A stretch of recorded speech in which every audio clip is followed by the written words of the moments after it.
The worst part about this election is, depending on how things go on November 8th, it could still get a whole lot worse.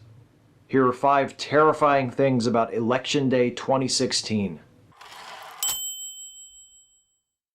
Number 1, we might see another close presidential election. Remember the Bush versus Gore election in the year 2000? The one that was so close the Supreme Court had to step in? That was fun, huh? And that election, though nearly a tie, was nowhere near as ugly and as bitterly contested as this year's has been. I shudder to think how certain segments of the electorate would react to a disputed result this time around. Number 2, we might see social progress stalled on several fronts. The last few years have seen remarkable progress in multiple areas of social justice. The legalization of same-sex marriage, the lifting of bans on gay and trans folks serving openly in the military, healthcare reform, but there are still many problems that demand solutions. Gun violence, racial injustice, police brutality, income inequality. How much reform and how quickly we can achieve it depend entirely on how this year's election turns out, especially where Congress and state legislatures are concerned. We can either open the door wider to further and faster progress, or we can slam it shut for the next few years. And that second option would be a real shame, because not everyone is going to make it that long. Number 3, we might see the collapse of the 2 most influential minor political parties.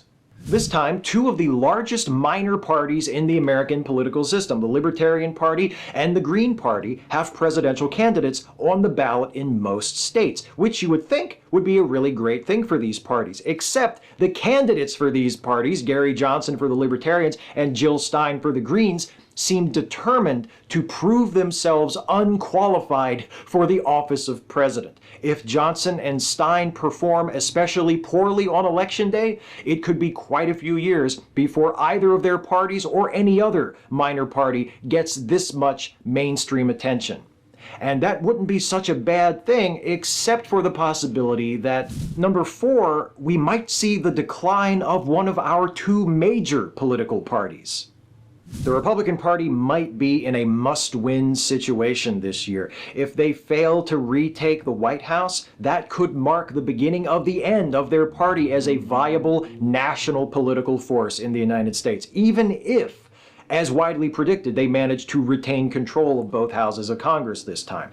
Why would a loss in the presidential race be so potentially devastating to the Republican Party? Well, it might have something to do with the fact that, largely because of them, number 5, we might elect an openly bigoted, demonstrably corrupt, and dangerously unfit man to be President of the United States. This year's presidential election is so potentially perilous for the Republican Party because the Republican Party's nominee for president is Donald Trump. Donald Trump should not be the President of the United States. Donald Trump should not be close to being the President of the United States. Donald Trump should not have had his own network TV series for 10 years. Donald Trump should not be celebrated and promoted.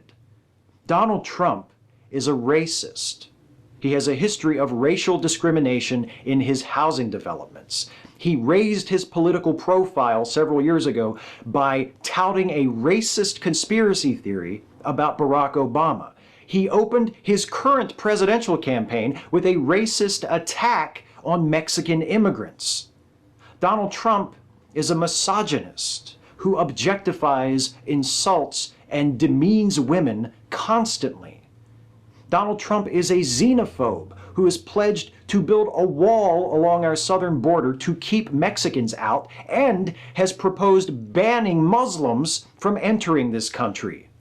Donald Trump is a liar and a bully who traffics in empty promises and fear. His election would be a disaster for the United States and for the world. And yet, because we are too impressed by celebrity, too trusting in the apparatus of our two-party system, too afraid to recognize and confront our own prejudices, and too indifferent to the suffering of people unlike ourselves, his election might happen. Don't let it happen. This Tuesday, vote. The hardest part is picking only 5. Catch you next time. Hey folks, hope you thought this one was alright. If you did, please like, share, and subscribe. And also please consider helping me to make more videos like this one by supporting this channel through Patreon. You can go to patreon.com/Steve Shives to become a patron. Thanks for watching.